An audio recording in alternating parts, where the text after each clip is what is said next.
Assalamualaikum, hi, hello, welcome back to my channel Sheikh Saidani. How are you friends? I am fine. సింపుల్గా మిరియాల చారు ఎలా prepare చేసుకోవాలో చెప్తాను, స్కిప్ చేయకుండా లాస్ట్ వరకు చూడండి.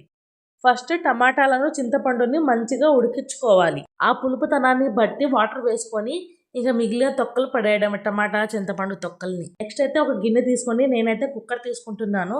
దానిలో 2 or 3 టేబుల్ స్పూన్ ఆయిల్ వేసుకొని ఆవాలు, జీలకర్ర, కరివేపాకు, at the same time onions వేసి గోల్డెన్ కలర్ వచ్చేదాకా రోస్ట్ చేసుకోవాలి. ఈ ఆనియన్స్ మగ్గే వరకు 10 వెల్లుల్లి రబ్బలు, 6 లేదా 7 మిరియాలు వేసుకొని మంచిగా దంచుకోవాలి. ఈ ఆనియన్స్ మగ్గిన తర్వాత వీటిలో వేసుకోవాలి.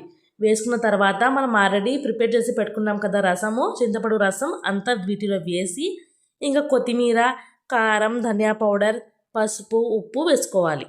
ఇంకా ఈ మిరియాల చారు టేస్ట్ విషయానికి వస్తే అసలు మామూలుగా ఉండదు. చాలా ఘాటుగా అయితే టేస్ట్ సూపర్గా ఉంటుంది. ఈ ప్రాసెస్లో మీరు ఎప్పుడైనా ట్రై చేశారా లేదా అనేది కామెంట్ చేయండి. ఈ వీడియో ఎలా అనిపించిందో ఒక లైక్ చేయండి, సబ్స్క్రైబ్